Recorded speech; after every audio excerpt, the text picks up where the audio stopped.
আসসালামু আলাইকুম। সবাই ভালো আছেন নিশ্চয়ই। আজকে পবিত্র জুম্মার বাদ ২১শে তারাবি।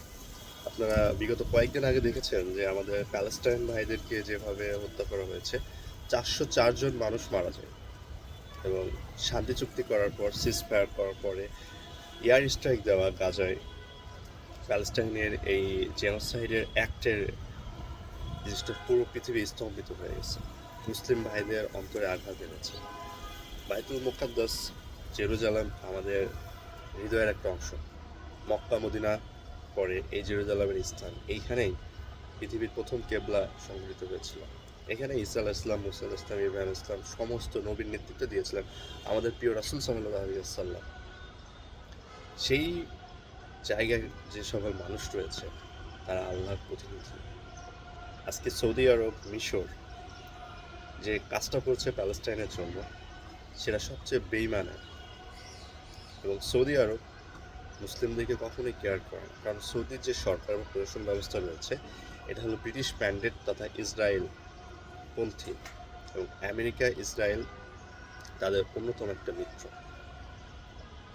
অনেক মধ্যপ্রাচ্যের দেশ ইসরায়েলকে তেল প্রোভাইড করে, ইসরায়েলকে সমর্থন জানায়। ইভেন তুরস্ক যে মুসলিমদেরকে নিয়ে মাইন্ড গেম খেলে, অভিনয় করে আবেগের, সেই তুরস্ক প্রথম ইসরায়েলকে অনুমোদন দেয় দেশ হিসেবে। কিন্তু আজ তারা সবাই চুপ, তারা কেউ কিছু করবে না। প্যালেস্টাইনি ভাইরা আজ নিজেরাই নিজেদের জীবন রক্ষার্থে ব্যস্ত এবং তাদেরকে কেউ হেল্পও করবে না। আমরা সমস্ত মুসলিম উম্মাহ শুধু তাকিয়ে থেকে দেখছি যে একটা ছোট্ট ভাই, ছোট্ট শিশুগুলো পাখির মতো উড়ে যাচ্ছে আর উপর থেকে বোম মারা হচ্ছে। জুলুমের অত্যাচার এতটাই বেড়ে গিয়েছে যে আজ আমরা সবাই নিরুপায়, নিরসহায়। মুসলিম উম্মাহ আজকে এতটাই নিরুপায় যে তারা নিজেদেরকে নিয়েই ব্যস্ত। বাংলাদেশের রাজনৈতিক পরিস্থিতি নিয়ে ব্যস্ত, পাকিস্তান অস্থিরতা, ইন্ডিয়া মুসলিম নিধন কন্টিনিউয়াসলি চলছে। আপনি কোন মুসলিম দেশে কোথায় যাবেন, সবখানে দেখেন ব্যাধিগ্রস্ত, কোনো ইউনিটি নেই, কোনো সভরেনিটি নেই। মুসলিমদের মধ্যে আজ ভাগে ভাগে বিভক্ত। হাদিসে এসেছে মুসলিমদেরকে ৭৩ থেকে ৭১টা ভাগ বিভক্ত হবে, এবং এই বিভক্তর মধ্যে শুধু একজন প্রপার থাকবে। আমরা চাই মহান আল্লাহ তাআলা এই মানুষদেরকে হেদায়েত দিন, প্যালেস্টাইনি ভাইদেরকে রক্ষা করুন। কারণ প্যালেস্টাইনি ভাইদেরকে রক্ষা করার জন্য একমাত্র আল্লাহই আছে, আর অন্য কেউ তাদের জন্য এগিয়ে যাচ্ছে না, আসছে না। আমরা যা পাচ্ছি দোয়া করছি। তো একটা জিনিস মনে রাখেন, আল্লাহ রাসূল সাল্লাল্লাহু আলাইহি ওয়াসাল্লাম ২৮ থেকে ২৯টা যুদ্ধে অংশগ্রহণ করেন, এবং কোনো যুদ্ধে তিনি নিজে শরীক ছিলেন, এবং সেই যুদ্ধে কখনো তিনি দোয়া করে বলেন না যে আল্লাহ এই যুদ্ধটা আমাকে জিতাই দাও। যদি দোয়া করলে যুদ্ধ সবকিছু সমাধান হয়ে যেত, তাহলে এই ২৮ থেকে ২৯টা যুদ্ধ সংগঠিত করা লাগতো না। যদি দোয়া করে অনেক কিছু সহজ হয়ে যেত, তাহলে পরবর্তীতে কাদেসিয়ার যুদ্ধ সংগঠিত হতো না, রোমক বাহিনীদের সাথে যুদ্ধ সংগঠিত হতো না, আল্লাহর তরবারি খালিদ বিন ওয়ালিদ দরকার হতো না। কেননা দোয়া করলেই তো সব হয়ে যায়। কিন্তু দোয়া কখন করলে কাজ আসবে? যখন আপনি ইফোর্ট দিবেন, আপনি পরিশ্রম দিবেন, আপনি হিকমত দিবেন, আপনি যাবেন। আল্লাহ রাসূল সাল্লাল্লাহু আলাইহি ওয়াসাল্লামকে প্রশ্ন করা হয়, আল্লাহ রাসূল, আমার কাছে একটা ঘোড়া রয়েছে, আমি এই সময়ে ঘোড়াকে না বেঁধে নামাজ পড়বো, আল্লাহর কাছে ছেড়ে দেবো, না ঘোড়া বেঁধে নামাজ পড়বো? তিনি বললেন যে তুমি ঘোড়াকে আগে বেঁধে রাখো, তারপরে আল্লাহর নিকট ইবাদত করো। আপনাকে ইফোর্ট দিতে হবে, ইফোর্টের সঙ্গে প্রে সংযুক্ত হবে, তবেই না জিনিসটি স্মুথ হবে। জিহাদ এই কারণে আজকে মুসলিমরা জিহাদ থেকে সরে আসছে। যখন আমাকে আঘাত করা হচ্ছে বা আমাদের মুসলিম উম্মাহকে আঘাত করা হচ্ছে, যখন আমরা সেটা ফিরিয়ে দিচ্ছি না, তখন এই জিনিসটা আরও অনেক বেশি নর্মালাইজ হয়ে গেছে। যেমন প্যালেস্টাইনকে অনেক অনবরত আঘাতের পর আঘাত করাই হচ্ছে। প্যালেস্টাইনের এখন খাদ্য দোয়ার থেকে বেশি প্রয়োজন আর্মস। আপনি যখন আপনার ভাইকে তার প্রতিরক্ষা করার জন্য সরঞ্জাম প্রোভাইড করতে পারবেন, তখনই সে প্রতিরোধ করে উঠতে পারবে, নিজেকে রক্ষা করতে পারবে।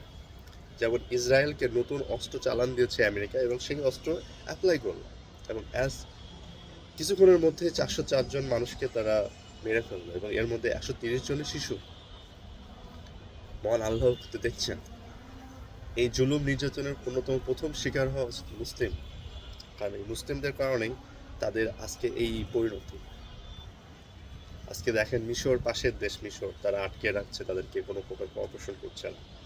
এদিকে সৌদি আরব মূল ক্রিমিনাল, যিনি, তারা যদি চেষ্টা করে ওপেক, তেল ঘনিষ্ঠ অংশ যদি তারা বন্ধ করে দেয় তেল সরবরাহ, তাহলে America, Germany, Japan, Italy, England, Israel, তাদের সমস্ত শিল্পায়ন বন্ধ হয়ে যাবে।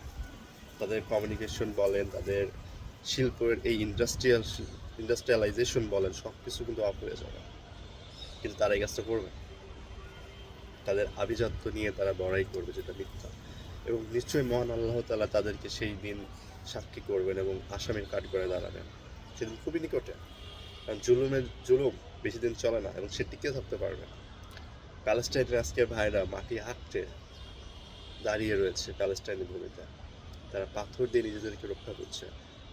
তারা এখন চাচ্ছে যে মহান আল্লাহ যেন ফেরেশতা পাঠান, আবাবিল পাখি পাঠান। কিন্তু সবচেয়ে বড় সমস্যা তো আমরা মুসলিম, আমাদের মুসলিমদের মধ্যে কোনো ইউনিটি নেই, কোনো একতা নেই, কোনো সাপোর্টিং নাই। মুসলিমদের মধ্যে ক্লাসিফিকেশন বেশি, ডাইভার্সন বেশি, দল দলে বিভক্ত, শিয়া সুন্নিতে বিভক্ত সব। কিন্তু এক হতে হবে কি, আমরা এক হলো মুসলিম, আমাদের নামে হতে হবে একটা মুসলিম, কোনো শিয়া সুন্নি নেই, আমরা সবাই আল্লাহর বান্দা, আল্লাহ রাসূলের উম্মত। যখন ইসলামের মুসলিমদের মধ্যে এই একতা আসবে, এই সম্মিলিত শক্তি যখন আসবে, তখন তার সামনে কেউ দাঁড়াতে পারবে না, যেভাবে দাঁড়াতে পারে না আজ থেকে 1400 বছর আগে, যখন মুসলিমরা পুরো পৃথিবীকে শাসন করেছিল। আমরা দেখেছি, ইতিহাস সেটা সাক্ষ্য দেয়, জ্ঞান বিজ্ঞানে প্রযুক্তিতে এই মুসলিমরাই অ্যাডভান্স ছিল। এই মুসলিমদের অবদানের কারণে পৃথিবী আজ এই অবস্থানে এসেছে। কিন্তু আমরা জ্ঞান বিজ্ঞান থেকে দূরে সরে গিয়েছি, জিহাদ থেকে দূরে সরে গিয়েছি এবং আরাম আয়েশে আভিজাত্যের দিকে আমরা ছুটে যাওয়ার কারণে আজকে আমাদের মুসলিম ভাইরা মার খায়, ইন্ডিয়ার ভাইরা মার খায়, এই প্যালেস্টাইনদেরকে অনবরত জবাই করা হচ্ছে বিভিন্ন জায়গায়, চীনে উইঘুরদের অত্যাচার করা হচ্ছে, ইরান, সিরিয়া, সবখানে মুসলিমরা মার খাচ্ছে। আমাদের ইসলামে মুসলিমদের মধ্যে যে একতা নেই, এই একতার সুযোগটা নিয়ে কিন্তু ইহুদি, খ্রিস্টান, নাসারা এই পৃথিবীটাকে জঙ্গল নরক বানিয়ে দিয়েছে মুসলিমদের জন্য। আমরা চেষ্টা করব এই জিনিসটা থেকে নিজেদেরকে উঠে আসা। মুসলিম একতা খুব প্রয়োজন। আর সবচেয়ে বড় জিনিস, আপনি যখন আল্লাহর ইবাদত করছেন, আল্লাহর হক আদায় করছেন, একই সঙ্গে আপনাকে জিহাদের জন্য প্রস্তুতি হতে হবে। কারণ এই জিহাদটাই আমাদের অস্তিত্ব টিকিয়ে রাখবে। আমাদের ফাইট করার সামর্থ্য রাখতে হবে, আর ফাইট করার জন্য আমাদের আর্মস লাগবে, যেন আমরা আমাদের আঘাত পেলে আঘাতটা ফিরিয়ে দিই।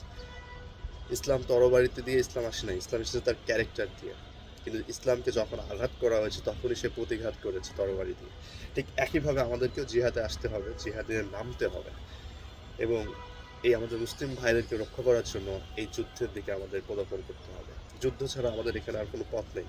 যখন আমরা আমাদের মুসলিম ভাইদেরকে একেবারে জেনোসাইডের শিকার হচ্ছে, তখন তাকে রক্ষা করার জন্য আপনাকে অবশ্যই ফাইট ব্যাক করতে হবে। We need fight back, dear Muslim brother. In the name of Allah, we must march on the planet so that we can fight for ourselves as well as our brotherhood. Inshallah. I hope আপনারা সবাই ভালো থাকবেন, নিজের খেয়াল রাখুন।